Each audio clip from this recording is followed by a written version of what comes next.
Hi guys, Kim here. Welcome to Backyard Blooms.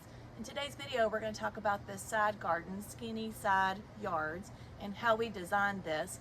In October of 2021, there was nothing here but just a couple of boxwoods. When we put in the boxwoods in the back around my English garden, we had some extra left over, so we put them on this side garden here. So I think I had maybe 4 or 5 boxwoods in the front here, and then 4 or 5 boxwoods in the back. And then the following spring, around my birthday, so I guess it's around April, my mom offered to buy me some type of plant, and I chose this Camellia, the white by the night. So I had one that I had in the middle of the garden here, and I wanted 3 total. So I had one here, one in the middle, and one towards the back of the side garden here. Well, of course, the one in the middle died. When I dug it up, I thought maybe it wasn't getting too much sun, but it had, when the roots get too wet, they rot and they're unable to absorb all the nutrients, and that's why they die. We're in zone 8A, and we do live in Charlotte, North Carolina, and we have that hard clay here. So it does tend to hold on to some moisture, which is a good thing, but it can be a bad thing too, especially when there's areas that hold a lot of moisture, like this side garden. So I don't know if I told you guys before, but this side garden here gets morning sun and has afternoon shade, and we don't have much of a slope on this side of the garden as we do on the other side of the house. So that also tends to hold a little bit of moisture in this area as well.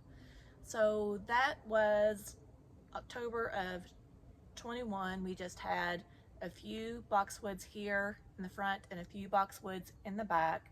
And then in April of 22, we added the camellias, and then that left just that one side area. So I'll show an image of when we just had the boxwoods and the camellias. So in the spring of 22, we added the sidewalk here. If you guys can see it behind me, this sidewalk. Pavers Plus did this sidewalk for us, and they do an excellent job if you live here in Charlotte, North Carolina, or in the surrounding area.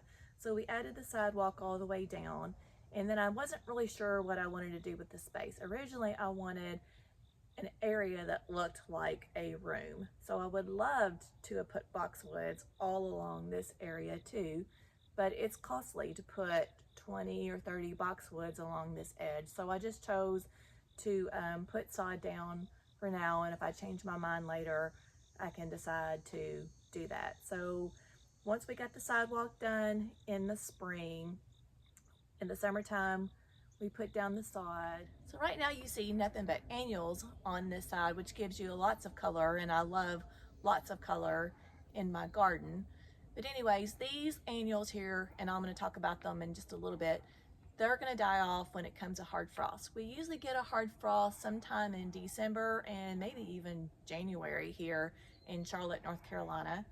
So when these annuals die off, we'll pull them all up and start fresh next year. But in January of 2022, we put in about 200 to 300 tulips, and they were absolutely gorgeous, and I'm going to share a picture with you. We did yellow and red for that design last year, and I like to change it up each year. Here in the south, we have to chill our tulips, which sounds crazy. But anyways, I order them sometime in the fall, which I need to order now. I need to go ahead and decide what kind of colors that I want for next year. And then when I order those, color blends, which is who I like, will send me those tulips, and then I'll put them in the refrigerator for 10 to 12 weeks. And then come late December, early January, I can go ahead and plant them. They need about a 10-week cool period of at least 45 to 55 degrees at night, and sometimes here in Charlotte it just doesn't get that cool. So anyways, that's what I did last spring, and then I'm going to share with you guys these annuals that I did here for this summer, and they're absolutely gorgeous and I love them. And that's about it for this design that we did. I would love to put an arch at the very back here. I thought that would be pretty, and have something climbing up it. That way you can see, like, you can like go down this alley and then have an arch, and then like look like you're going into a different room. to turn the camera around and show you these annuals a little closer up, but before I do that, will you please subscribe below for me? This just is another way of saying I'm going to follow you and that you want to see more videos. Okay guys, this is the entrance to our side garden here. This is the patio that I told you that was done by Pavers Plus. And they do a great job, and I'll share that information with you so you can have that information. And this is the side garden here. We have a small side garden. The space is not that big, maybe, I'm going to say 10 feet at the most. And these are the boxwoods that I had originally. So I had 4 to 5 of these boxwoods here. These 2 were original, and then I pulled this one up so I can put this camellia in. When I look back at the space here, you can tell that I have a large wall with not much windows on the side here. So when I originally thought about this camellia, this plant will climb, if I can remember, I'm thinking 10 feet tall. So right now it's still a baby.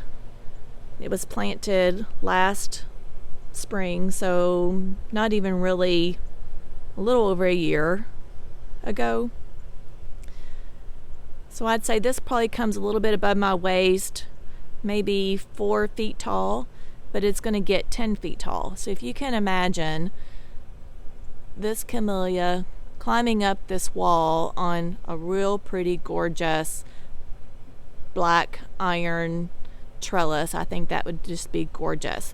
And then in the wintertime, these gorgeous white beautiful flowers that are double bloomed. It's called White by the Night or White by the Gate. I'll throw the name up for you, and I'll also show you the bloom when it's in bloom. But you can see that this camellia is doing quite well. I did back off the water to this area, so I didn't want this plant to root rot either. But there's lots of tiny little blooms already setting on this camellia here. So I have 2, one on this end and one on the other. Like I said, I had one that didn't make it. And since this area does stay so wet, I do have to treat this plant for black spot. So I just try to keep some kind of preventative product on it. I usually use the Rose Care, and I'll throw the picture up of that for you too. And every time that I have it on auto ship, I get it each month, I just put it on these camellias and my roses to prevent black spot and fungus. So here is some more of the boxwoods. These are sprinter boxwoods. And I really haven't pruned much on these boxwoods yet because I really haven't had a big need because they're still growing. So I'm up on the side of the house here, and you can see all the way down that I have boxwoods lined all the way down the side of the house. So they're really kind of hard to see right now, but you gotta realize that these annuals aren't going to be here all year long. So we still need to have some type of winter interest. And when these annuals are all gone after the frost hits it, then these boxwoods are going to be our main interest, and they're going to look gorgeous. So I like to change my annuals up each year, but for this year, this is my first year trying lantana, and this one is new for the year, and this one is called Luscious Citron Lantana, and she is beautiful. Show you these blooms a little closer up here. There's 2 plants in this little quadrant right here. I planted a set of 5. Like I was just going to put them in like a planter, but instead I just put it in the ground. So there's actually just 4 plants in this little area right here of the Citron Luscious Lantana. And then in this area right here, we have 4 of the coleus, which they filled in quite nicely, and they do get very tall.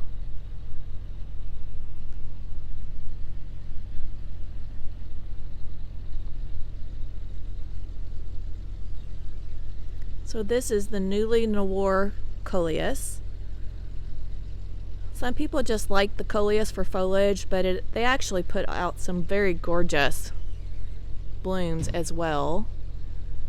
But to encourage these coleuses to go more out instead of upwards, then you'll just trim them back a little bit. And I've showed you that in a prior video before. And then also in this grouping we have the double bloom Rocco Poco impatient here, and this is the purple. And they're really, try to show you one that's in bloom here, down here. So that's what that one looks like. And I'm going to show an image of when we very first planted these babies, and they were so tiny, and just look how beautiful it's filled this space here. So I had just 3 different plants all the way in this location here: the lantana, the coleus, and the impatient. And all these annuals are from proven winners. And I don't know if you guys can tell already that I'm a very big fan of proven winners. I don't think they could have picked a better name, because all their plants have been proven to do absolutely perform the way they do. Okay, and then coming down here you can see the sidewalk going all the way down. I feel like lighting is important, so I have at least 5 lights, solar lights on the side here, that help brighten up this side garden in the nighttime.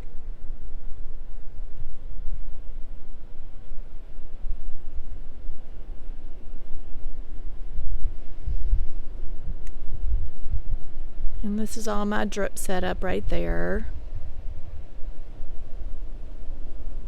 And this is another set of 2 groupings here.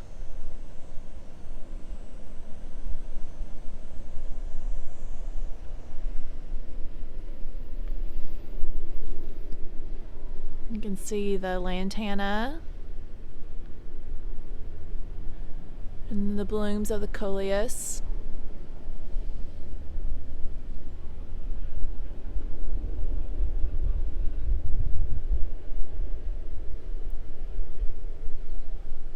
And those are the impatiens right there.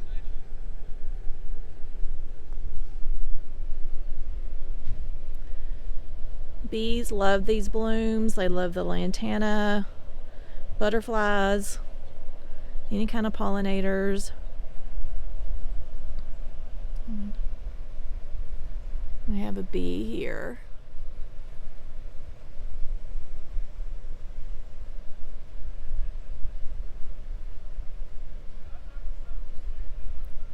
And these bees are just plants. I've never had any one of these bees like actually come and sting me at all.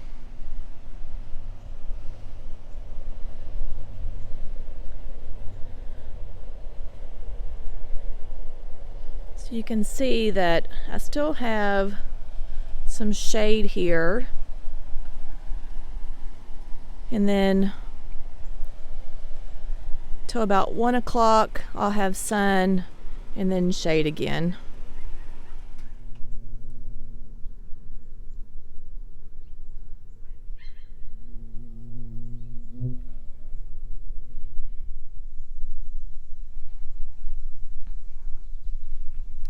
So there's my other white by the night hiding back there. But I promise it's still getting enough sun, and I have enough airspace around that plant. Try to keep everything trimmed back so it's getting enough sun. And then I have a shepherd's hook here with some cute little solar light and a little spindly thing to give me some color. And then you can see the boxwoods back there as well. And in one of the videos we planted this sedum and these coneflowers, so make sure you watch that video. This sedum hasn't bloomed out yet, but it's supposed to be a gorgeous rose color. I can see just a little bit of the hues coming out of that one.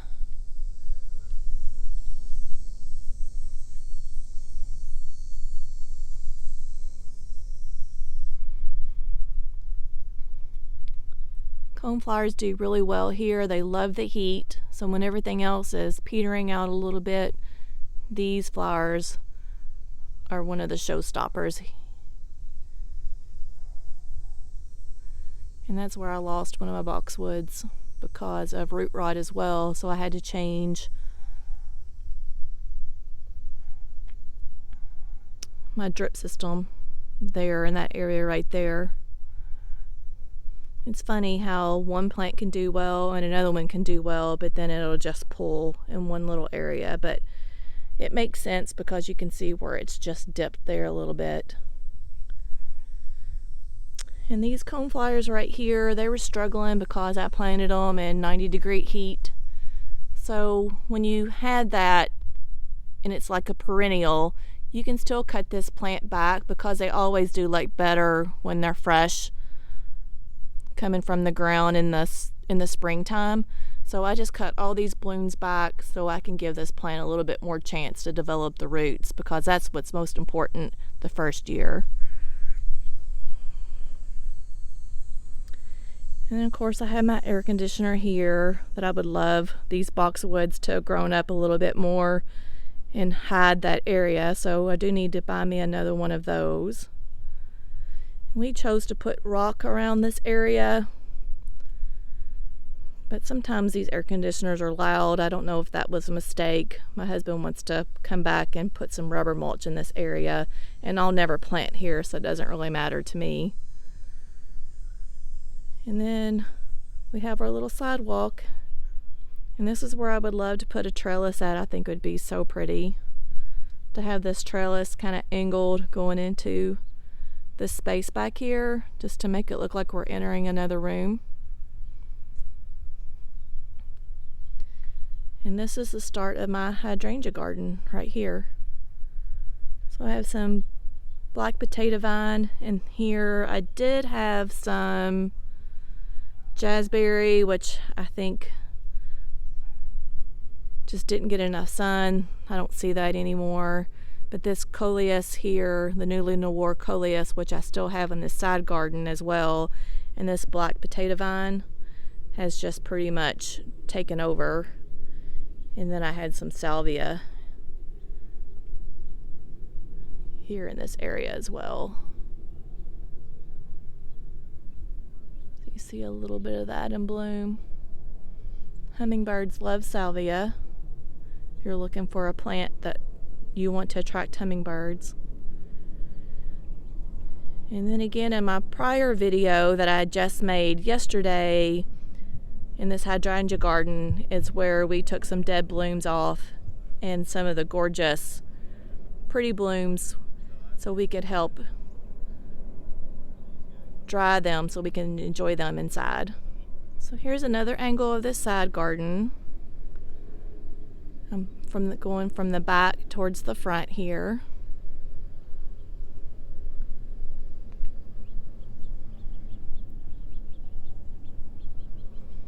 Before we had the sidewalk, we used this edging right here to keep the mulch back.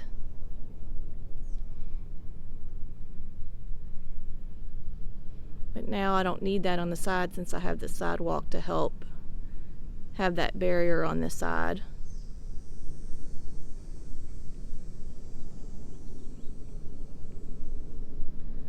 And this is the gorgeous sod that we put in. And if you watch my video on my top 5 tips to get this grass greener and thicker, you can watch that video.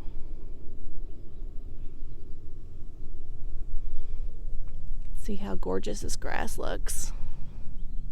I think if you have pretty grass against your flowers, it always gives it a real pretty backdrop.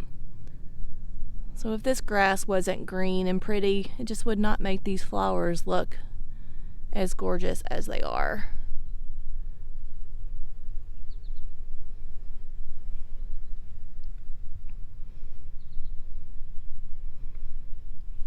So again, I'd like to put a trellis there, and that should grow all the way up close to that window there.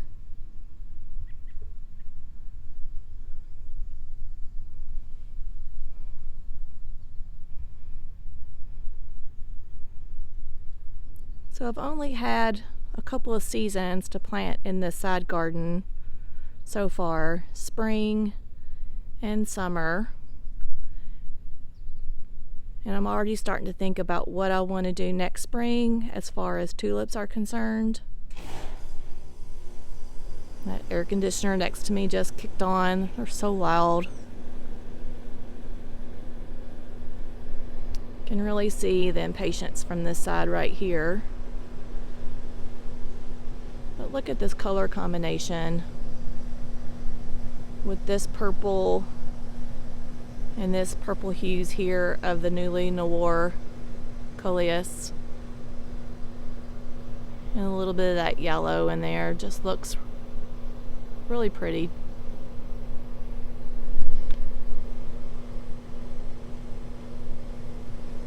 Another bee.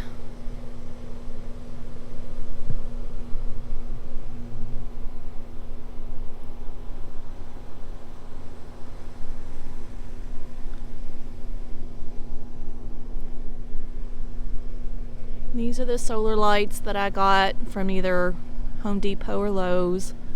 They're just a $8 light, nothing special. And then if you could see the boxwoods here, lined all the way down the house. So I've had to keep these coleus pruned back some so I can make sure that these boxwoods gets lights, because I don't want any of that to die on me. But come this fall, we'll prune these up and make them a little tighter, and this is going to become a real tight hedge.